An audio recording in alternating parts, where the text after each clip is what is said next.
Em nome de Patris, Filho e Espírito Santo. Amém. Salve Maria.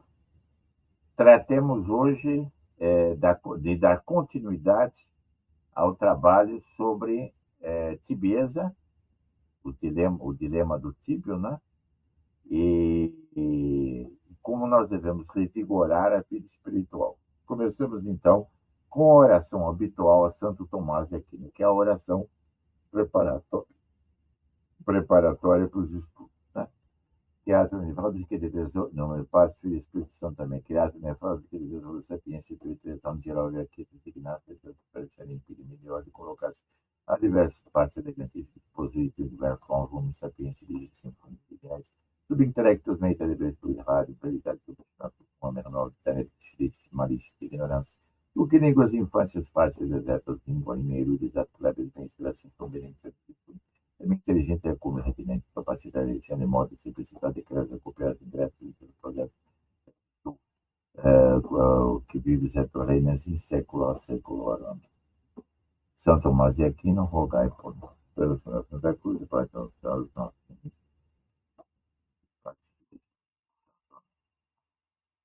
Tratemos, então, da assídia, que é a tristeza em relação aos bens interiores. Uns dizem assídia e assédio é a mesma coisa.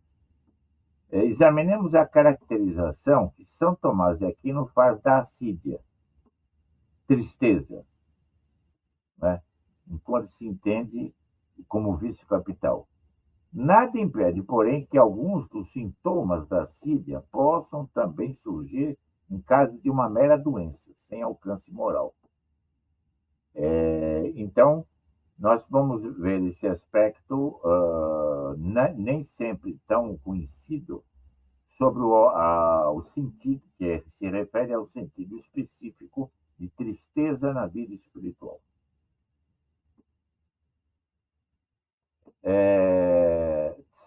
Na obra de Malo, Santo Tomás afirma que a assídia é o tédio ou a tristeza em relação aos bens interiores, ao bem divino em nós.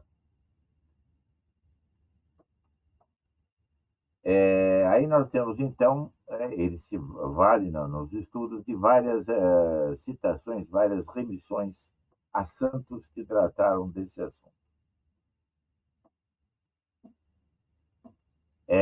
São João Damasceno afirma que a assídia é uma certa tristeza, uma certa forma de tristeza. São Gregório emprega a palavra tristeza em lugar de assídia, é indiferente. O objeto da tristeza é o mal presente, como diz São João Damasceno.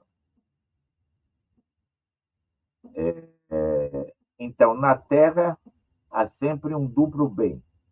Um bem que é verdadeiramente bem, e outro que é um bem aparente, mas ele só é bom bem segundo um determinado aspecto.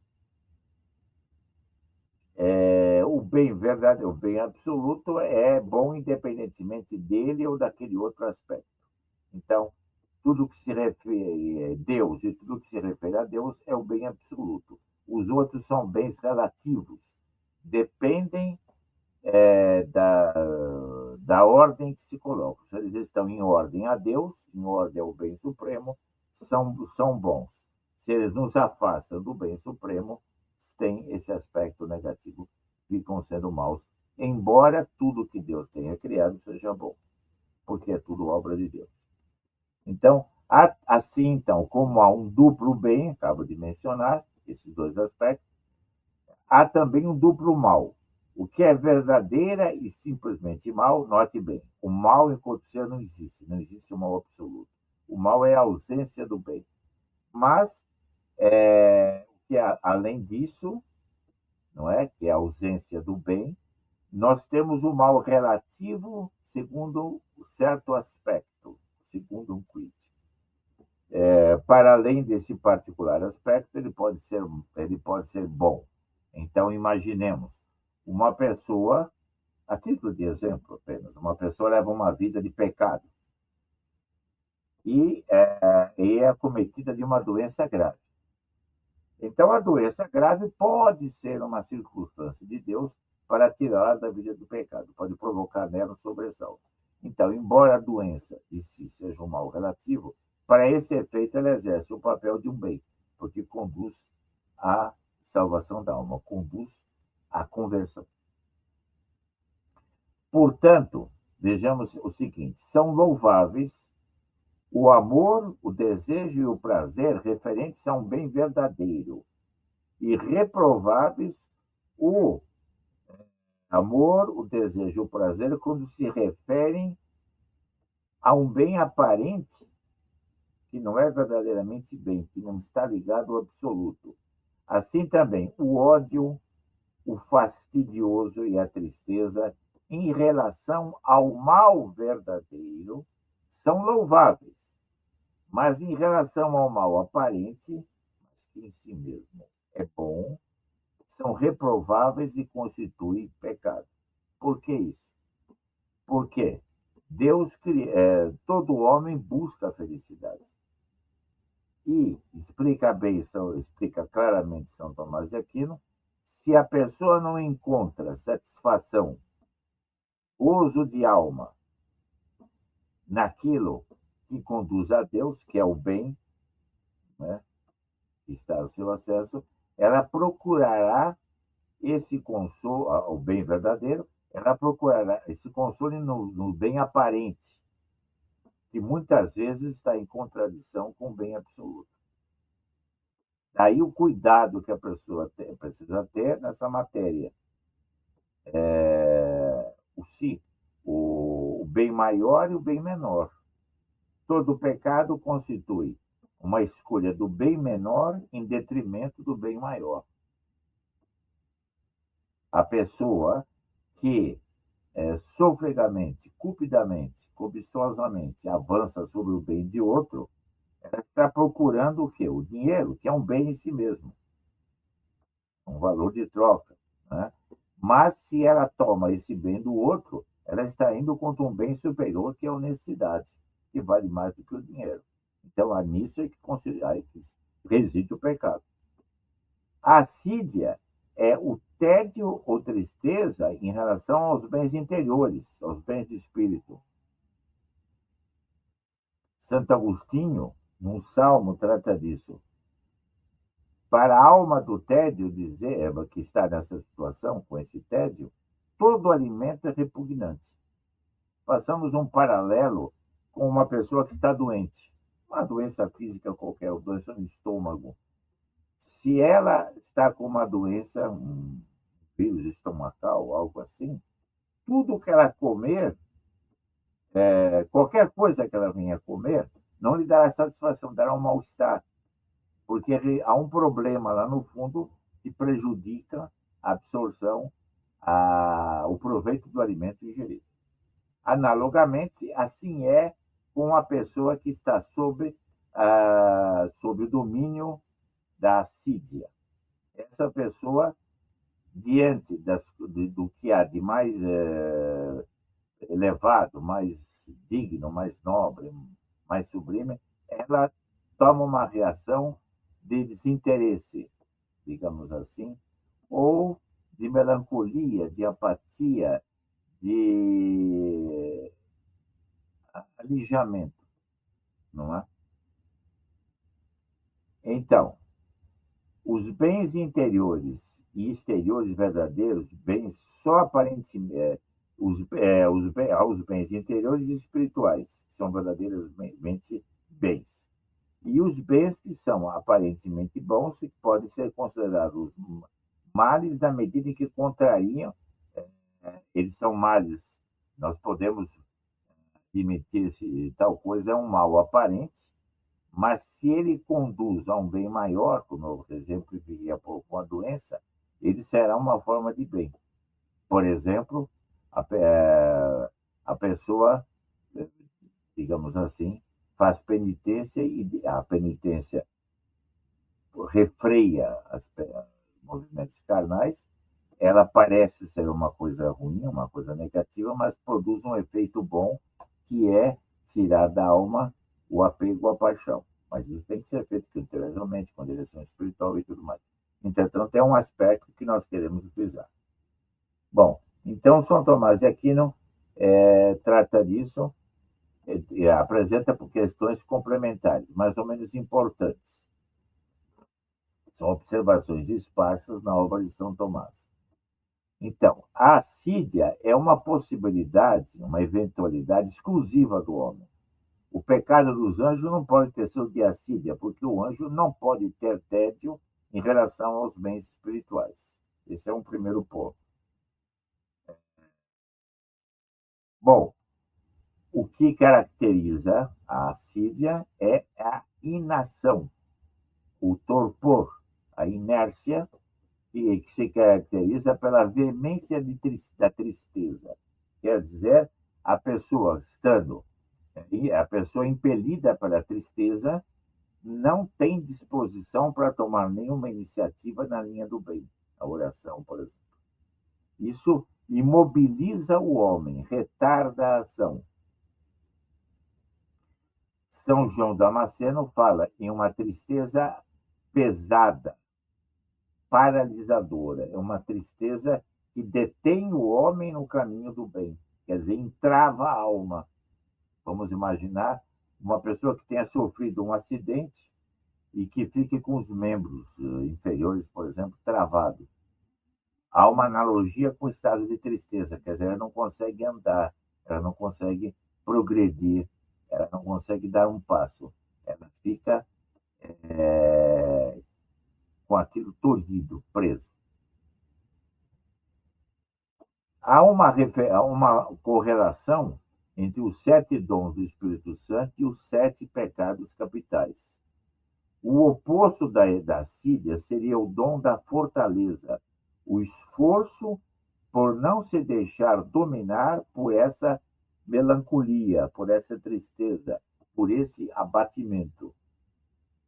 Os autores antigos, e há muitas obras sobre isso, eu tenho aqui um volume considerado, quando falavam, naquela época não se usava o termo depressão, então o mais comum era se falar em tédio, em francês, l'ennui, o tédio, quer dizer, a coisa maçante, pesada, modorrenta. Né? E esse é o termo l'ennui, o tédio, que se usava correntemente, uma vez que a língua francesa era de referência geral. Bom, então São Tomás faz uma observação muito específica. Chega a essa situação de que considerar que o bem árduo seja impossível de alcançar, por esse ou por aquele meio. Quer dizer, a tristeza, a assédia, deixa a alma, deixa a alma amarfanhada, abatida e sem vontade de atuar. Por meio, então, de um profundo abatimento, quando chega a dominar o afeto do homem, a pessoa fica com a impressão, passa a ter a impressão de que a ideia de que não consegue mais empreender nada de bom. Está falido, arruinado. Caiu numa prostração, numa espécie. Antigamente se usava muito esse termo, hoje não se usa mais, quer dizer, a pessoa caiu na estafa. Não é propriamente aqui uma estafa, seria um esvaziamento mental. Eu já falei disso em francês, seria um abattement, abasourdissement, quer dizer, uma espécie de desfazimento da pessoa, um esvaziamento, um desforamento, uma perda de fluxo vital, de gosto e de interesse pelas coisas. Então, como a assídia é uma tristeza que abate o espírito, ela pode gerar até o desespero. Ora, a esperança tem por objetivo próprio aquilo que é possível. Note bem. O bem é árduo. Se a pessoa não consegue tomar nenhuma iniciativa e acha que é impossível empreender qualquer iniciativa boa, não é impossível, não é difícil que ela caia no desespero. Isso diz respeito a todas as paixões. Então, o desespero nasce especialmente da assídia. Agora, a pergunta, um outro ponto a considerar é esse.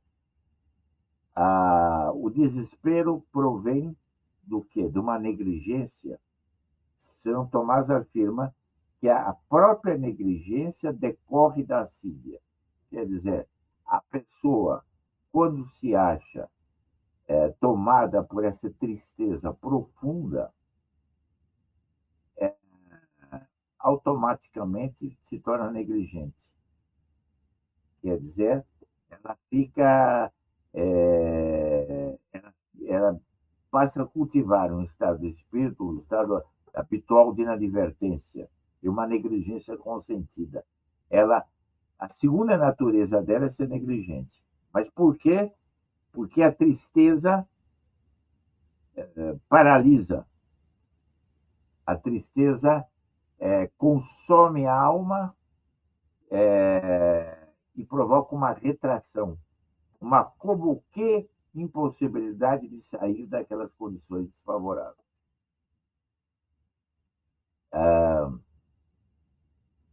Bem, a assídia, como eu disse há pouco, se opõe à fortaleza de alma. Quando a pessoa está tomada por isso, ela deve fugir das coisas tristes. Mas aí vem um problema. Se a pessoa está pervadida, ou se a tristeza, digamos, se acha entranhada no âmago, está no âmago da pessoa, no cérebro, está, tomou, assumiu uma dimensão tal, e por assim dizer, ocupa todo o interior do homem, como é que ela poderá encontrar felicidade em qualquer coisa? Se a tristeza passa a ser o apanágio, quer dizer, passa a ser exclusividade da alma. Alguns aspectos complementares, mais ou menos importantes, merecem que nós ponhamos em realce. A assídia é uma possibilidade exclusiva do homem. Eu já falei, o anjo não pode ter.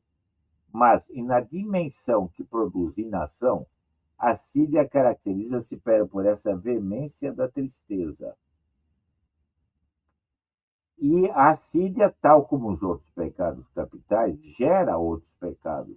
Mas isso não quer dizer que os pecados não possam não possam ser causados por outros vícios. Essa é a questão. Pode-se dizer, no entanto, que todos os pecados que provêm da ignorância podem recair na assídia. A assídia está ligada à negligência, que leva a pessoa a se fechar, a não procurar, a se isolar, a ficar de soslaio, e digamos assim, numa atitude defensiva e distante da busca dos bens espirituais, sendo que somente os bens espirituais é que podem conferir à alma a verdadeira felicidade.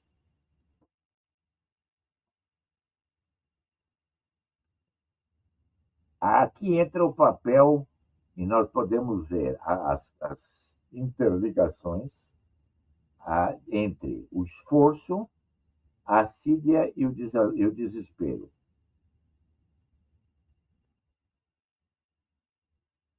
E isso é muito importante porque, no momento em que a pessoa, eu referi há pouco, tenha a sensação psicológica de que não consegue sair desse atoleiro, digamos assim, nesse mesmo instante a esperança se esvai. E quando a esperança se desvanece, o desespero está quase batendo a porta. Quer dizer, o desespero vem depois do desânimo.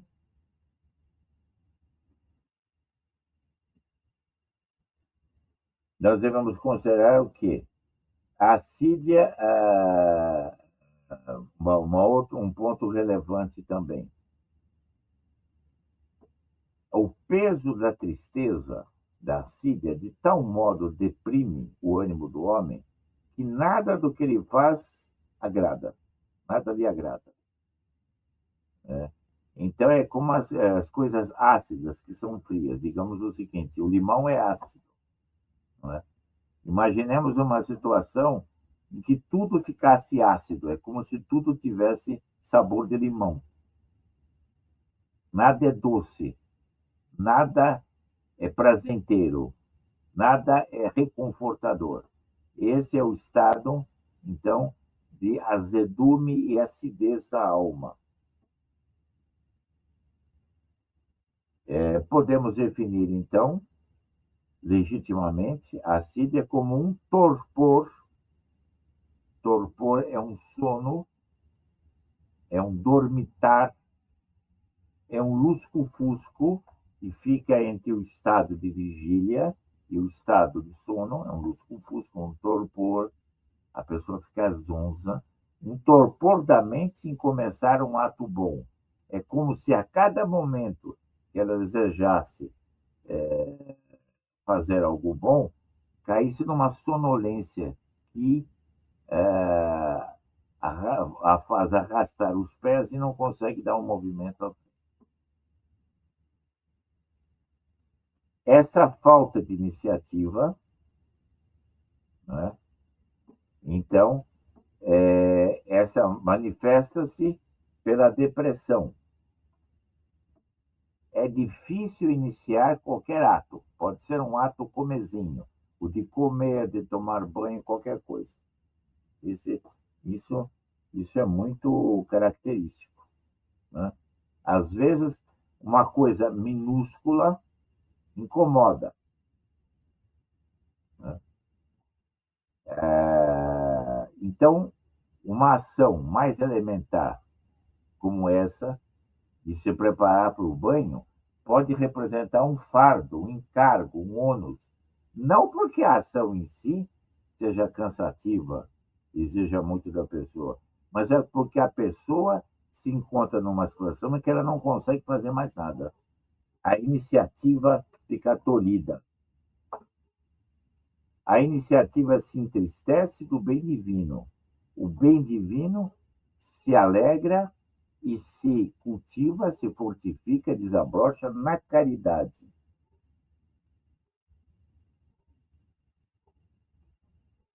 Então,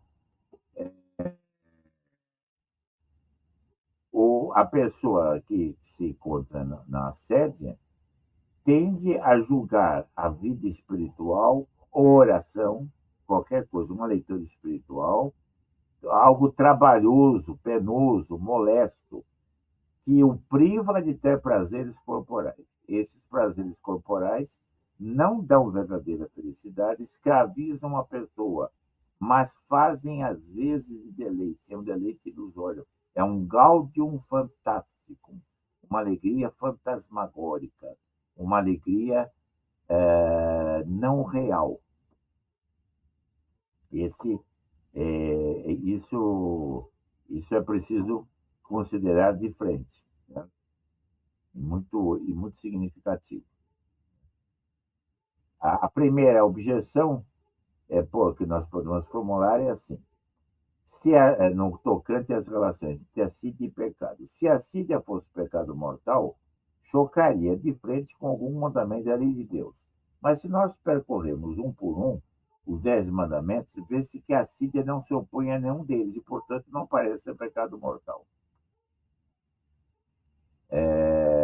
A isso, São Tomás de Aquino dá uma resposta muito curiosa e inesperada.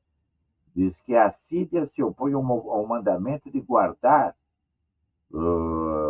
domingos e dias de festa, dias santos, que prescreve o repouso da mente a Deus. Quer dizer, a alma que está entregue à assídia não consegue repousar a mente em Deus. Ora, é dever nosso repousar a nossa mente em Deus. Então, é algo que nós tiramos de Deus, é um ato de furto, indiretamente, como que furto ou idolatria, entendido segundo certo sentido.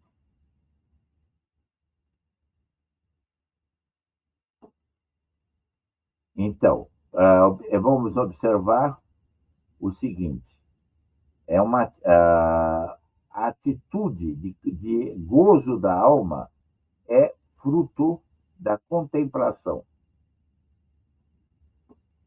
Então, nós temos aqui a atitude de Marta e Maria, por exemplo. O que, que nosso Senhor disse? Que a atitude de Maria é muito mais importante do que a atitude de Marta. Estava realizando coisas materiais necessárias, mas a contemplação, a vida interior, é superior à vida material, é superior ao que é da natureza. A graça não destrói a natureza, mas aperfeiçoa. Ora, é preciso lembrar, então, aqui o que ensina, por exemplo, Dom Chotar na Alma de todo Apostolado. Ele explica: existe a vida espiritual, a vida intelectual e a vida material. Há uma hierarquia. A vida intelectual está intimamente vinculada à vida espiritual. Há estudos sobre isso, podemos tratar alguma ocasião pelo ventilator, pela boca recorrendo a fontes muito fidedignas e especialistas. Mas é uma outra questão. Agora nós estamos se focalizando, assestando o foco para esse ponto. A pessoa que está com dificuldade para uma vida contemplativa, o que ela faz? Ela se fecha em si mesma e considera a, a contemplação, a busca de algo superior, como nauseante, tediosa, enfadonha, algo que enfara, algo que causa mal-estar.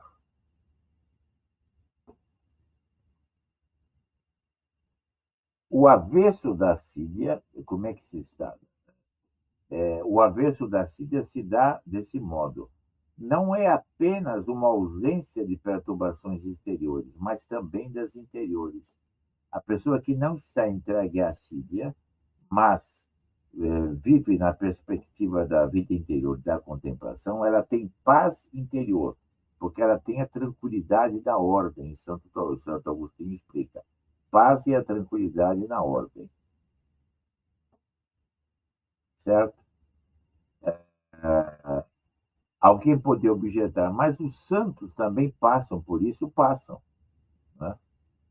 Mas eles procuram lutar contra, eles se esforçam para não consentir nessa repugnância pelos bens do espírito. Então, aí vem uma coisa muito interessante, que esse comentário. Ninguém pode permanecer por muito tempo em tristeza sem consentir e sem procurar nela um prazer, porque o homem sempre busca a felicidade. Nós podemos verificar na história os movimentos culturais, literários, podemos ver por aí fora, podemos verificar em certos veios do romantismo há como que culto da tristeza, da melancolia, porque a tristeza também inspira prazer, quando a pessoa se entrega àquilo, uma espécie de fusão de espírito. Então, o homem é levado a afastar-se daquilo que o entristece, quando está com a sede, e a buscar o que lhe agrada. E quando ele não encontra as alegrias do espírito, ele procura no corpo. Quando o homem foge da tristeza, opera-se o seguinte processo: primeiro foge do que o entristece, depois chega a empreender uma luta contra o que gera tristeza. Ora, no caso da sídia, em que se trata de bens espirituais, esses bens espirituais são fins e meios. A fuga do fim se dá pelo desespero. Todos nós sabemos, porque temos a lei natural impressa na alma, que a entrega desordenada, desenfreada aos bens desse mundo, que são bens passageiros e relativos, não, não leva o homem à felicidade plena. Então, essa contradição interna, a busca de algo que não nos satisfaz plenamente, e, ao mesmo tempo, a incapacidade de buscar o que nos satisfaz, que são os bens espirituais, gera uma dilaceração na alma, um dilema, uma dificuldade, que redunda comumente no desespero. A fuga dos bens que conduzem ao fim dá-se pela pusilanimidade. Né? Isso diz respeito aos bens árduos. Por quê? Os bens árduos são aqueles que exigem um esforço para chegarmos lá. E todo bem verdadeiro, todo o cumprimento do dever, pressupõe um esforço, uma iniciativa, uma deliberação da alma. Ora, o torpor em relação aos preceitos divinos faz com que a pessoa não queira ter essa iniciativa. E ela acaba, então, lutando contra os bens do espírito. E, desse modo, cultiva a assídia e se entristece cada vez mais.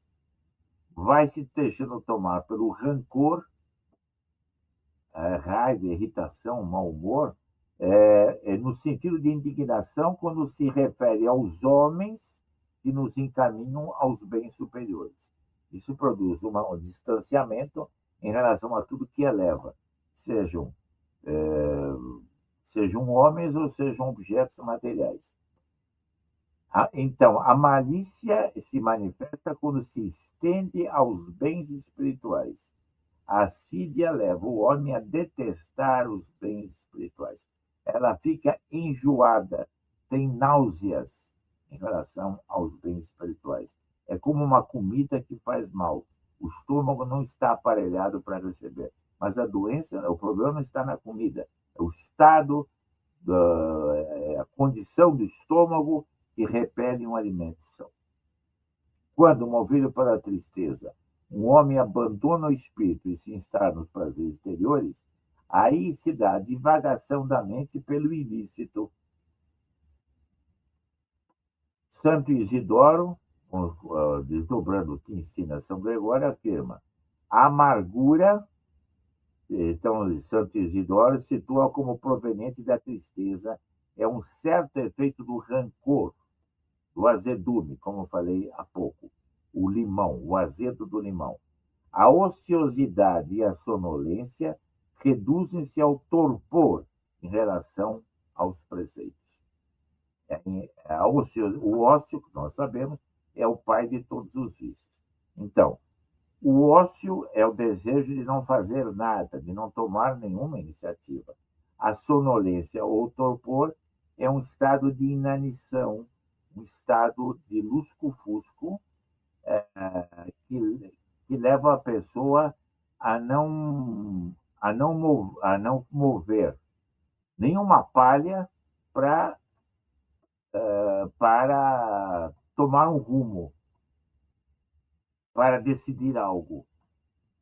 Essa falta de iniciativa, essa falta de deliberação, cai muito bem com a ociosidade.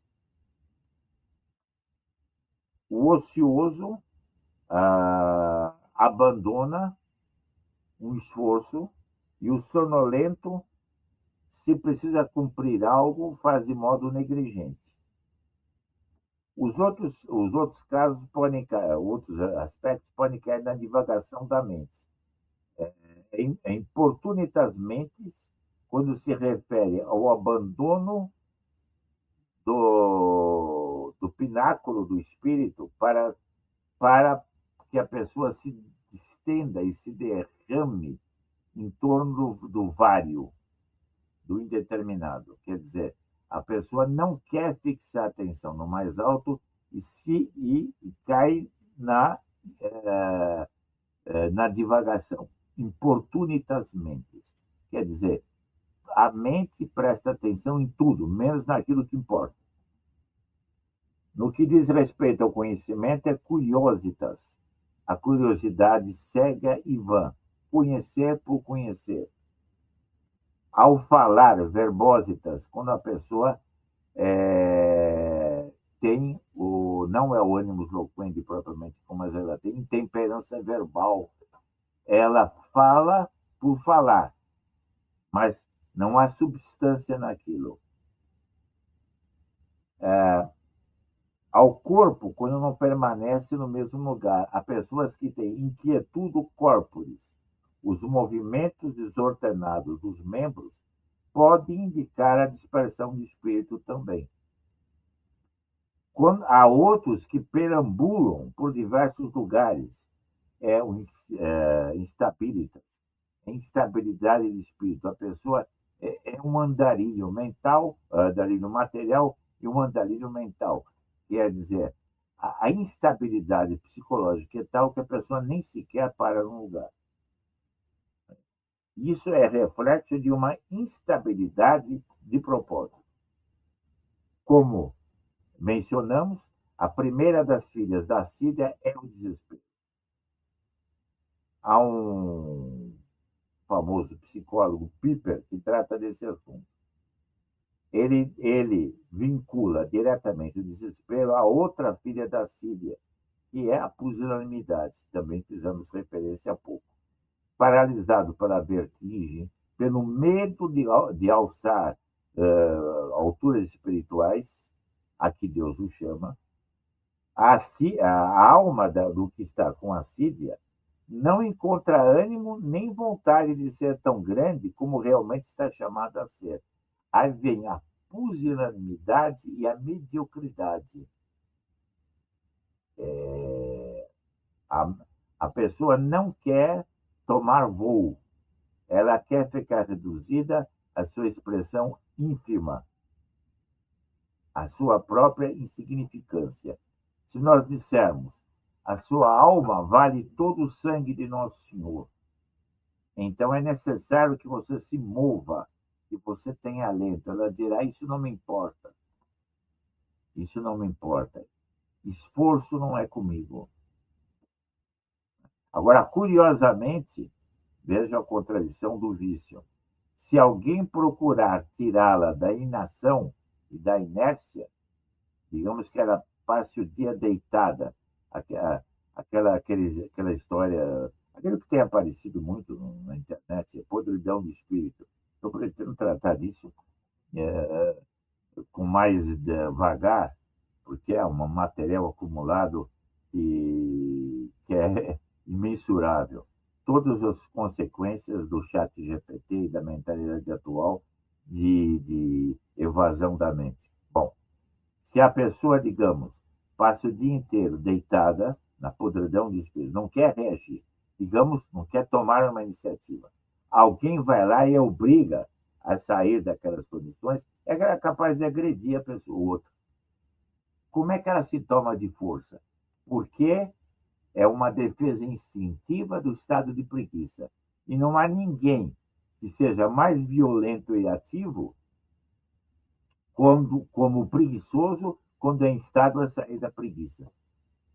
Isso é muito significativo, porque mostra como os vícios atuam na alma humana e como surgem esses paradoxos, quer dizer, aparentes contradições, né?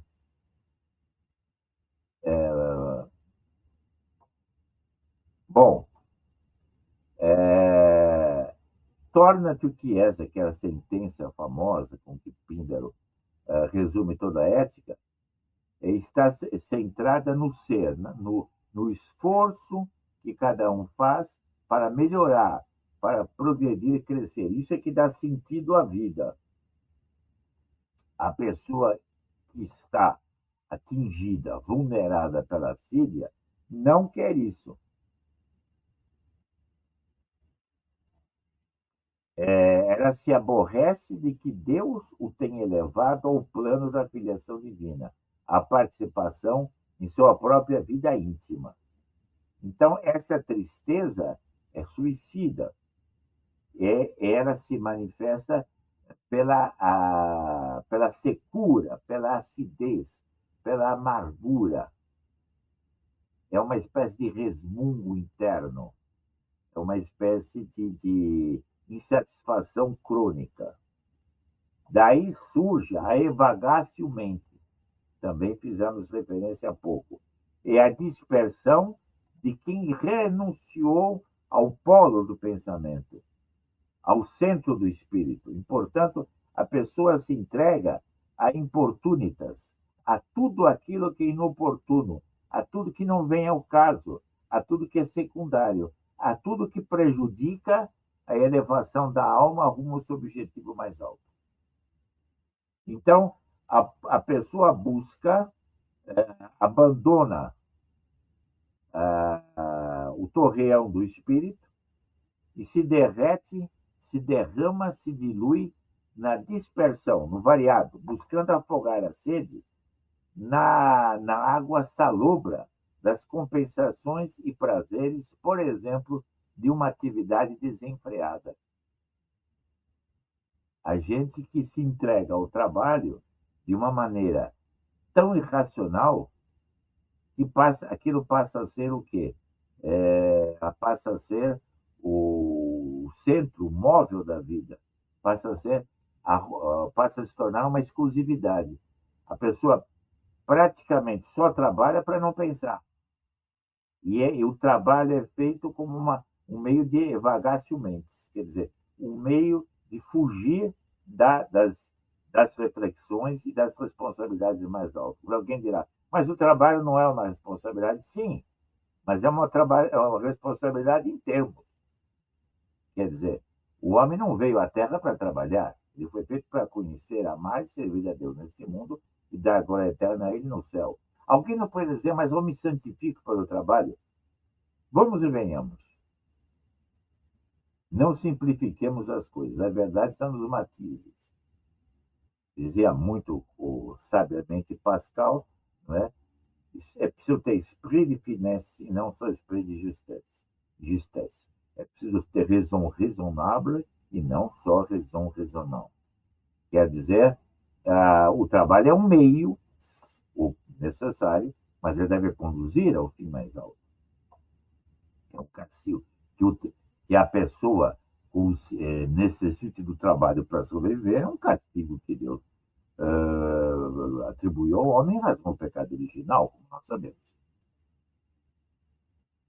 Então, aqui nós já falamos então, o falatório inócuo, é verbositas, o agitar-se, o mover-se, é instabilitas, a incapacidade de se concentrar em um propósito, né? E também é instabilitas, né? E um afã desordenado de sensações, de ser picada pela mosca da curiosidade. É curiositas. A pessoa deixa o espírito solto à procura de qualquer informação. Então, o apetite das riquezas naturais não é infinito, porque a partir de uma certa medida, as necessidades naturais são satisfeitas e o homem procura algo superior. O apetite das riquezas artificiais é infinito, porque está a serviço de uma. Agora, é aí que está. Quando a pessoa foge, se evade das preocupações mais altas, ela passa a ficar a reboque, atrelada à busca das riquezas artificiais. E essa busca é, por assim dizer, infinita, porque está a serviço de uma concupiscência desordenada e que não tem medida. É desmedida. São diferentes, porém, os objetos infinitos do sumo bem e das riquezas. Quanto mais perfeitamente se possui o sumo bem, mais ele é amado e mais se desprezam os bens inferiores. Já com o apetite do dinheiro e dos bens temporais, sucede precisamente o contrário. Quando são obtidos, o homem que está ao encalço deles os despreza e busca outros, porque são insaciáveis. Essa insuficiência é tanto maior quanto mais bens a pessoa tem. Porque não é a posse desmedida dos bens materiais que enche a alma de felicidade, e sim a posse da verdade, do bem absoluto, de tudo que se refere a Deus. Uma última palavra sobre a resistência à assídia. São Tomás observa que a luta contra os pecados não é uniforme. Em alguns casos, deve-se fugir simplesmente, sem considerações de ordem intelectual. Em outros, como no caso da assídia, quanto mais nos aplicamos a refletir intelectualmente sobre os bens espirituais, daí o valor da leitura espiritual, da meditação, mais agradáveis eles se tornam para nós e vai cedendo à assídia. Isso é muito importante. Então, há, por exemplo, um desejo de ver que perverte o sentido original da visão e leva o próprio homem à desordem. O fim do sentido da vista é a percepção da realidade. Entretanto, a concupiscência dos olhos não quer perceber a realidade, mas ela quer ver simplesmente por ver. Santo Agostinho diz que a avidez dos gulosos não pode saciar-se. Não é um comer e saborear, é algo insaciável. E o mesmo se pode aplicar a curiositas e à concupiscência dos olhos. A preocupação da pessoa entregue a curiositas não é de aprender, fazer-se penetrar para a verdade, assimilar o bem do conhecimento, mas de se abandonar ao mundo. Esse que é o ponto. São Tomás associa a curiositas, como eu já disse, a evagatio mentis, a dissipação do espírito. Então, a assídia, repetindo, é a tristeza modorrenta do coração que não se julga capaz de realizar aquilo para o que Deus a criou. Então, essa modorra mostra sempre sua face fúnebre. Onde quer que o homem tente sacudir a sua própria natureza, a nobreza de seu ser, a busca do progresso em todos os campos, a sua elevação de alma, as suas obrigações e principalmente a nobreza de sua filiação divina. No fundo, a pessoa entregue a esse estado de espírito, quando é levado até as últimas consequências, repudia seu verdadeiro ser. São Gregório de Nazianzo diz, enumera desespero, pusilanimidade, torpor, rancor e divagação da mente. E eu estou resumindo o que eu já disse. Santo Isidoro assim desdobra: importunitas mentes, curiositas, verbositas, inquietude corpo, inquietudo corporis e instabilitas. A perversão da inclinação natural de conhecer se dá pela curiositas, que é a deformação. Ela pode ser mais do que uma simples confusão inofensiva, uma perturbação mental. Pode ser o sinal de uma total esterilidade de espírito e o desenraizamento do homem de sua própria finalidade.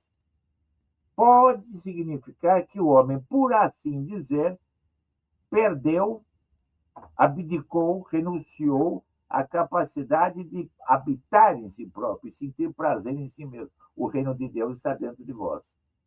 Então, na fuga de si, avesso e entediado com a aridez do interior, consumido pelo desespero, ele procura, com angustioso egoísmo, 1000 outros caminhos, mas são caminhos baldados, caminhos falhos. Ele procura em realidades secundárias, aquele bem que só a magnânima seriedade de um coração preparado para o sacrifício e para a elevação, portanto, um coração que é senhor de si, é capaz de alcançar, que é a plenitude da existência, o prazer de uma vida vivida por um ideal mais alto. A pessoa tomada pela assídia é uma pessoa que não tem ideal. Ela vive ou sobrevive ou vegeta, por assim dizer, em torno do prático, não é? Isso é muito significativo. A dissipação do espírito, então, pode se manifestar, repito, resumindo, na tagarelice, na apetência indomável de sair da torre do espírito, do torreão do espírito, e se derramar pelo vário, pelo indeterminado, pelo genérico, numa tentativa de sair da inquietação interior. Ora, essa busca torna a pessoa irrequieta. Isso se caracteriza, então, pela inconstância da decisão e volubilidade do caráter. Isso define a insaciável insatisfação da curiositas. Quem procura, aqui entra de cheio o problema do chat GPT, da internet, tudo que não sabemos, será matéria de estudo aprofundado em determinado momento, deu volante. Mas aqui entra o ponto capital que eu quero frisar. Quem deseja conhecer tudo indiscriminadamente acaba não conseguindo conhecer o principal seriamente. E o espírito se perde no devaneio, na divagação, na dissipação, na dispersão, perde o rumo e fica numa espécie, num navegar indefinido, um rumo firme na nau da indecisão. Quer dizer, oscila por todos os lados e a única coisa que sabe fazer é variar, porque não tem mais um ponto de referência, não tem nada fixo.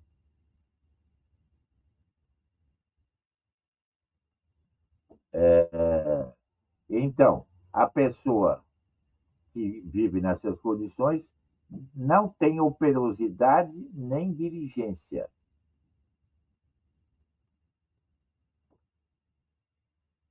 Então, a preguiça inerente a esse estado de espírito está em franca oposição, está em antagonismo, diametralmente oposta à ideia de esforço, de trabalho.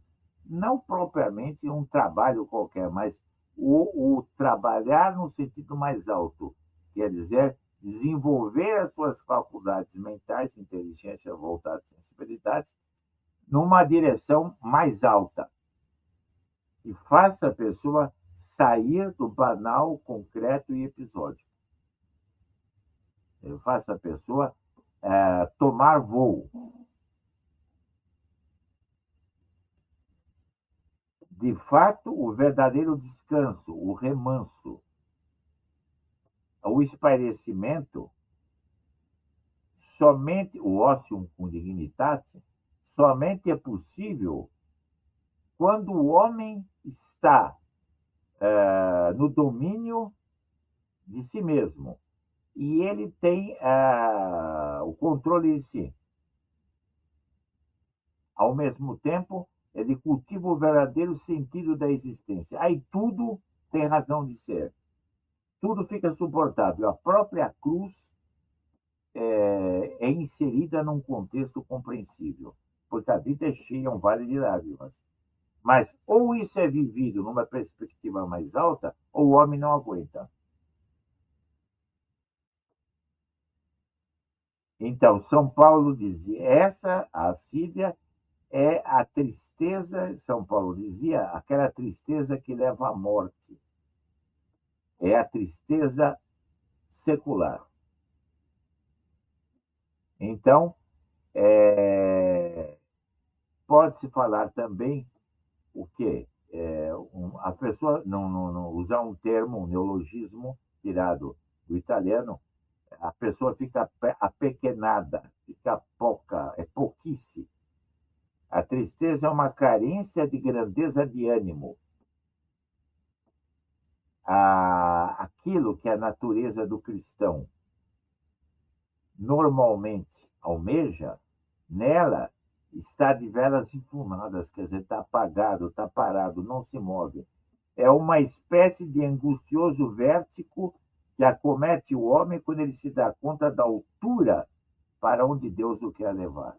E aqui vem um princípio muito verdadeiro: a vergonha de ser superior é maior do que a vergonha de ser inferior. Por quê? A pessoa que está acima vê-se imbuída de responsabilidades que a todo momento se fazem presentes ao seu espírito. E então, quando a pessoa é acometida desse mal, ela quer entrar numa espécie de fundo de abismo, uma estagnação constante que a leva a não fazer nada e a não procurar nada. O homem é tomado pela síria e não tem ânimo de vontade de ser grande realmente como é. Ele quer apequenar-se. Ele detesta a grandeza. A assédia é a contrafação da humildade verdadeira, é uma humildade pervertida. A pessoa não quer aceitar os bens sobrenaturais, porque isso implica, essencialmente, numa exigência dele se colocar à altura dos bens que recebe. Deus premia em nós os próprios dons que ele nos deu. A quem muito dei, muito será pedido. Vós que tendes a luz, que uso fazeis dela. Então, na esfera da pessoa, quando a pessoa está anêmica, algo de parecido ocorre. Então, nós temos assim, uma pessoa que está anêmica, que está com o corpo fraco, não tem disposição para nada, porque falta-lhe o substrato, a vitamina que o faz mover-se daquela situação de ócio, de inatividade. Então, essa aversão consciente, essa autêntica fuga de Deus, é a preguiça entendida no seu sentido espiritual. É uma detestácio boni divini. O homem, no fundo, de forma implícita, é claro que isso não é inteiramente explícito, mas está no arrière-fond da cabeça, o homem tem a convicção e o desejo expresso de que Deus não deveria tê-lo levado ao ponto em que levou. Em alguns, a situação chega até o extremo que a pessoa diz: por que Deus me criou? Aí vem a tentação do suicídio. Então, uma palavra, nesse contexto, cabe a questão da pureza. A preguiça, perdão, a questão da preguiça especificamente, vista desse ângulo. A preguiça pode ser definida como uma renúncia mal-humorada e triste, estupidamente egoísta, daquilo que Deus espera e deseja da pessoa, e daquilo que a pessoa, no fundo, gostaria de fazer, mas que, tolhida por esse vício, fica inabilitada de agir. Ora, a nossa filiação é divina, e o homem só encontra satisfação em Deus, como diz São Tomás de Aquino, Santo Agostinho nas Confissões. Então, isso não pode mudar, a natureza humana não muda. E um prazer efêmero, fugaz, transitório, passageiro, um deleite desta ou daquela ordem, de uns instantes. Nada disso preenche a alma. Ora, a pessoa só se realiza plenamente quando ela se torna aquilo que Deus quer que ela seja. A assídia faz com que o homem não queira ser aquilo que ele deve ser. aquilo que Deus quer que ele seja, que é aquilo que ele deve ser e que dá, o que confere a felicidade. É muito bonita aquela oração de Santo Agostinho, de Santa Teresinha do Menino Jesus. Si bien nous avons mon Dieu, pour qu'il veut me donner, pour demander, pour espérer, pour annoncer, pour me soumettre. Faites mon roi d'amour, les œuvres merveilleuses de votre bonté, mon âme. Voyez, je me livre pleinement vos mystérieuses opérations, mon âme. Je ne puis rien, nem vou rien sans vous. Donnez-moi ce que vous voulez que je vous donne. Dai-me aquilo que vós quereis que eu vos dê. Donnez-moi ce que vous voulez que je vous donne. Que na hora da minha morte vós possais encontrar em mim todo o bem que tinhas visto ao me criar. Porque quando o homem chega a ter todo o bem que Deus nos deu e ele faz render aqueles talentos, a pessoa então é feliz. Entra, aqui cabe realmente a frase de São Paulo: combati o bom combate, venci todos os obstáculos, corri toda a carreira, dai-me agora o prêmio de vossa glória.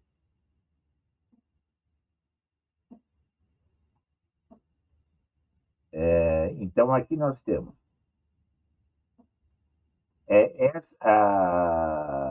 nenhum homem pode manter-se duravelmente na tristeza.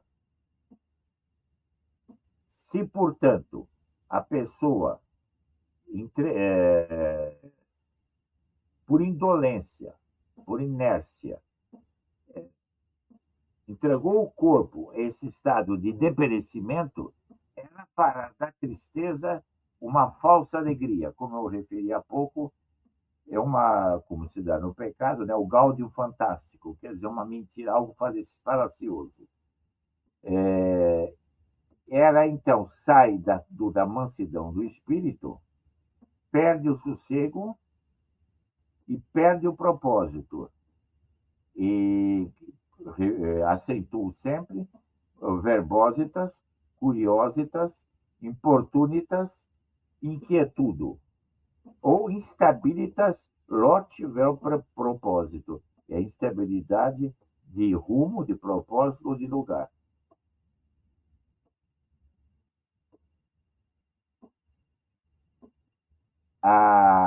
Qual a relação disso com o torpor? Já fiz referência no início. O torpor é um embotamento da alma. A pessoa fica indiferente, fica córnea, fica opaca, fica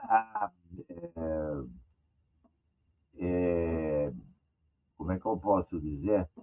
Fica distante dessa perspectiva, que é da busca da verdade, da busca da verdade que é necessária para o homem. Então, essa indiferença faz com que o indivíduo não procure nada de superior, mas viva no utilitarismo, no pragmatismo, no imediatismo. O mundo moderno é isso: fragmentação e estímulos. Fragmentação da realidade, né? Que é o compartimento, tudo compartimentado, e os estímulos desabridos. Quer dizer, tudo solicita o homem de um lado para outro e não fixa atenção em nada. A pusilanimidade, como eu falei, pode ser utilizar o sinônimo, como a maneira de neologismo, a pouquice, o apequenamento da alma, a pusilanimidade, é a retração contra as possibilidades místicas superiores do homem. E isso leva a uma oposição irritada a tudo aquilo que se refere à ânsia profunda que está no próprio homem de procurar o que há de mais nobre em si mesmo.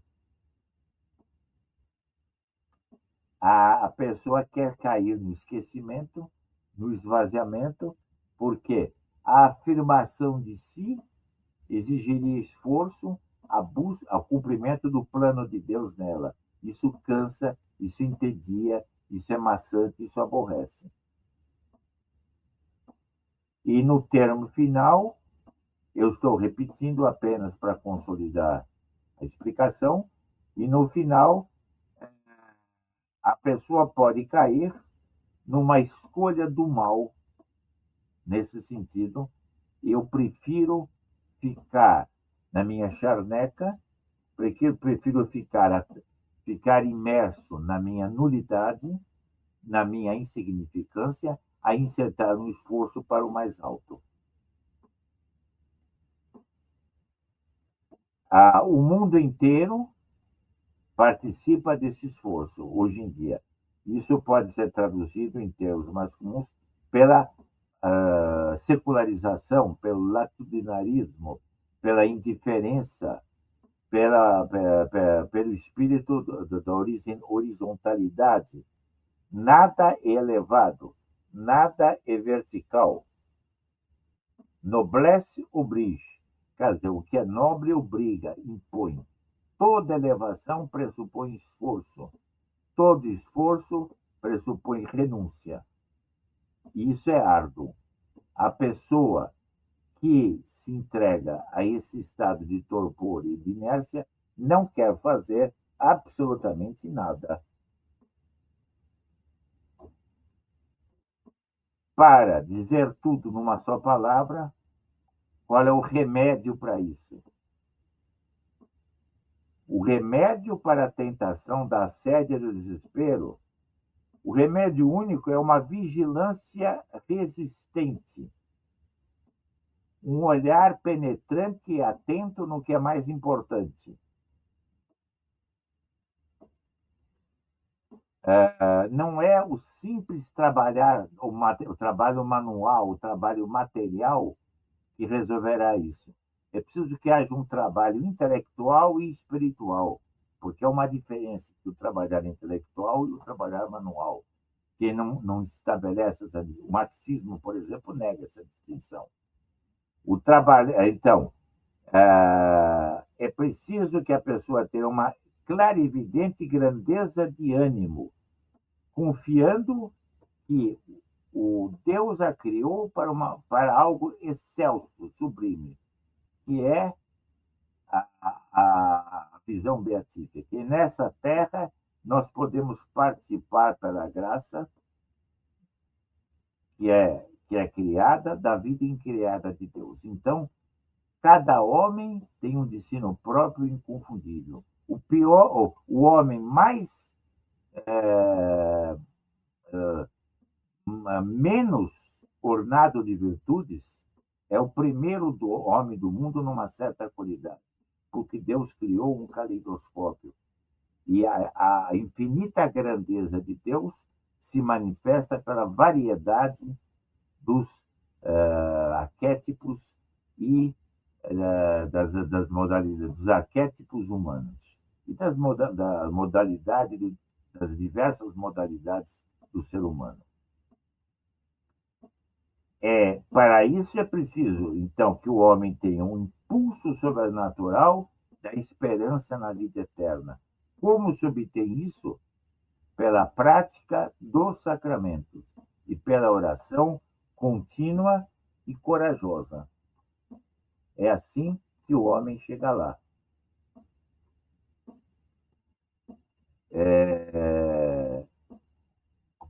Podemos traduzir em miúdos essa apresentação dizendo o seguinte: há uma determinada fase na vida humana em que todo homem é solicitado a trocar o ideal por um prato de lentilhas, como é retratado no episódio de Esaú e Jacó, no Antigo Testamento. Quando se dá trela a essa ilusão, o indivíduo se acomoda, perde o voo da alma, torna-se interesseiro e oportunista, como se todo ideal constituísse uma balela, e o senso do sublime, do maravilhoso, do absoluto e da admiração não passasse de um engodo pueril, algo que é preciso ser posto de lado com o pé.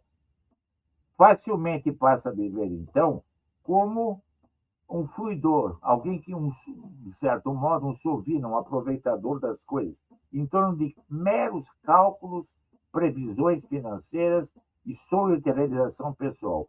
Tudo isso é necessário, mas é preciso fazer em ordem à eternidade, não buscando nisso a meta da existência. E, ao contrário, quando a pessoa se entrega a esse problema, a essa visão, isso tudo passa a ser o eixo da própria existência. Outrora louçã galhada e desempenada, aquilo que os franceses chamam de panache, a alma murcha fica ressequida. Em francês há um termo que diz bem isso, flétrie, quer dizer, ela murcha, e o indivíduo passa a ser a sombra de si mesmo. Nós podemos, numa outra ocasião, tratar de comentários muito sugestivos a esse respeito, desse estado de espírito, feitos pelo genial poeta francês Edmond Rostand, entre outros, que analisam bem esse estado de alma, essa oscilação no homem entre o ideal e o prato de lentilhas. Isso podemos tratar no momento oportuno.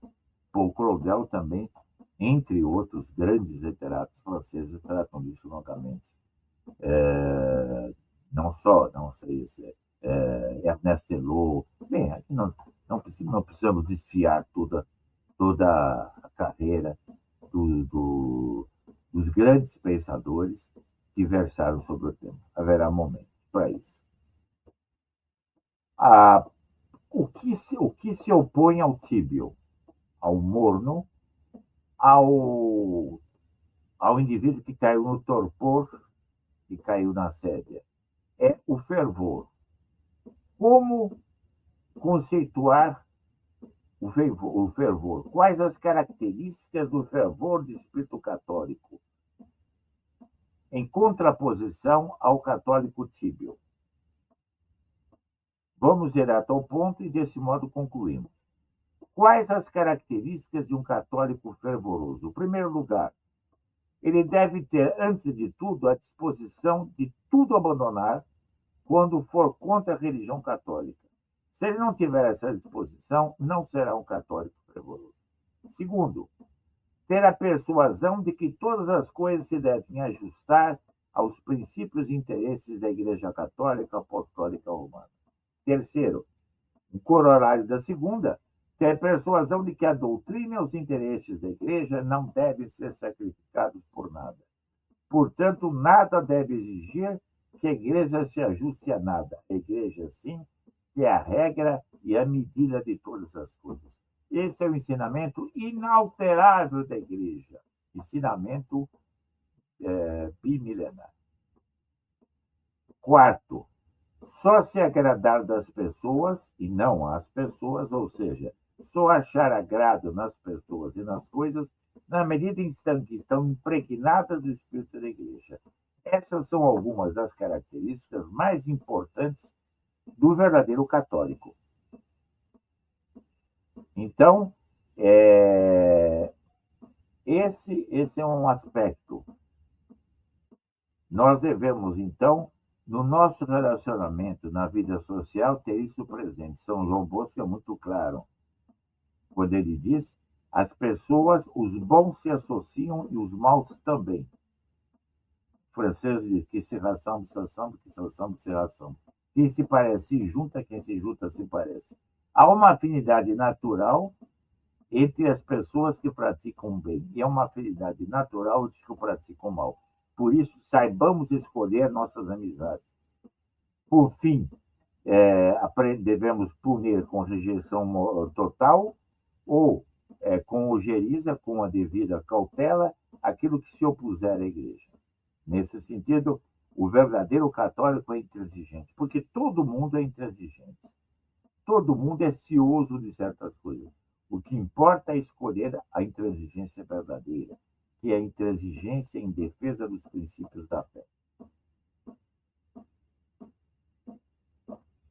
Agora, como é que, num sentido diametralmente oposto, antagônico, como é o católico tíbio, e, primeiro, ele só não chega ao erro expresso, indisfarçável. O católico tíbio pode não se tornar protestante, mas ele faz tudo mais. Quer dizer, é exatamente o que diz Nosso Senhor: se fosse frio ou quente, eu te sujeitaria, mas como és morno, eu começo a vomitar-te de minha boca. O tipo é morno.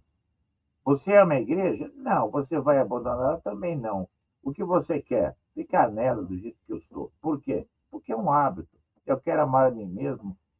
Não me importa se é a igreja, a antigreja, isso aqui é um hábito, eu fico aqui mesmo. Dá trabalho mudar. Assim, eu estou satisfeito. Quer dizer, é muito desagradável sair de uma situação estabelecida. Segundo ponto, só combate os erros e os vícios que a opinião pública julga excessivos.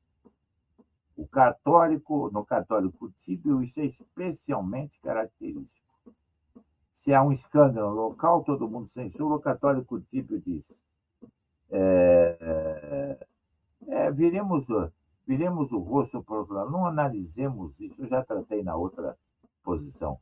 Não consideremos a realidade. Fiquemos no nosso cantinho, que é muito melhor, dá menos aborrecimento. Por que considerar a realidade de frente? Ora, a civilização, a ordem social, isso é uma obra de Deus. Nós não podemos ficar indiferentes ao que se passa em torno de nós. Nós devemos conhecer o passado, o presente e o futuro, mas para isso precisamos saber encarar a realidade como ela é hoje, estudar os exemplos históricos. Esther de Coulanges dizia: o passado não morre, ou está dentro de nós ou fora de nós. Estudar a Revolução Francesa, por exemplo. E quem não se dispõe a analisar a realidade, o noticiário dos jornais, esse já vive num espírito de evasão, de fuga da sua responsabilidade perante Deus, porque cada um de nós tem uma missão específica a desempenhar. Tem uma luz primordial, quer dizer, Deus espera de cada um de nós a realização de um determinado bem, como o outro não fará, porque é uma exclusividade de cada um. Terceiro, tendência constante a adaptar-se a tudo, a todas as circunstâncias, sem nenhum senso moral. É preciso acompanhar tudo, porque os tempos evoluem, não se pode ser anacrônico. Em relação a certos erros larvados, implícitos ou fragmentários, a pessoa tem uma simpatia declarada, ou pelo menos uma neutralidade. Bom, alguém diz: mas então você aceita o comunismo? Não, mas nem tudo no comunismo é mal, nem no socialismo. E vai por aí, entendeu? A pessoa, então, começa a fazer ressalvas indevidas. Esse católico é um católico acomodatício, que absolutamente não quer lutar. Então, aqui nós temos um reflexo claro. A boca fala da abundância do coração. Nisi vox missa reverter, quer dizer, a palavra que saiu não volta. A pessoa se manifesta e aquilo que está dentro, que está adintra, se externa. Isso é inevitável. Quem se entrega ao mal da assídia não pode concorrer para a grandeza da pátria, para o incremento da civilização, em suma, para realizar a vocação sua e dos semelhantes na Terra. Ela está numa posição que é contra a caridade e assume uma atitude mais ou menos de quem dissesse assim: não me importam os outros, não tenho senso de almas nem sede de almas, o que eu tenho são interesses, cálculos e busca de vantagens. Essa pessoa não é feliz e, além de não ser feliz, ela cria um óbice para que os outros possam, no convívio com ela, auferir um certo bem. Porque a pessoa complementa a personalidade pelo convívio. E essa troca, essa permuta de bons ofícios entre todos, é que constitui o néctar da vida. e dá sentido à existência e dá prazer ao relacionamento humano. Embora tenha sido um pouco extenso, acredito que o assunto foi visto em suas linhas gerais. Desse modo, eu concluo agora e, mais uma vez, reitero, será interessante, caso queiram, apresentar dúvidas, objeções, questões de qualquer natureza que, dentro dessa perspectiva, possam ser elucidadas. Podemos concluir, então, pelo sinal da Santa Cruz, levando aos nossos inimigos, em nome do Pai, do Filho e do Espírito Santo. Salve a Rainha, Mãe de Misericórdia, vida, doçura e esperança nossa, salve. A vós bradamos, degradados filhos de Eva, a vós suspiramos, gemendo e chorando nesse vale de lágrimas. E após, advogada nossa, esses vossos olhos misericordiosos a nós volvei, e depois desse desterro, mostrai-nos Jesus, bendito o fruto do vosso ventre. Ó clemente, ó piedosa, ó doce e sempre Virgem Maria. Rogai por nós, Santa Mãe de Deus, para que sejamos dignos das promessas de Cristo. Nossa Senhora de Fátima, rogai por nós. Nossa Senhora do Bom Conselho, rogai por nós. Nossa Senhora do Bom Sucesso, rogai por nós. Nossa Senhora Aparecida, rogai por nós. Santo anjo do Senhor, meu zeloso guardador, já que a ti me confiou a piedade divina, sempre me rege, guarda, governa e ilumina. Amém.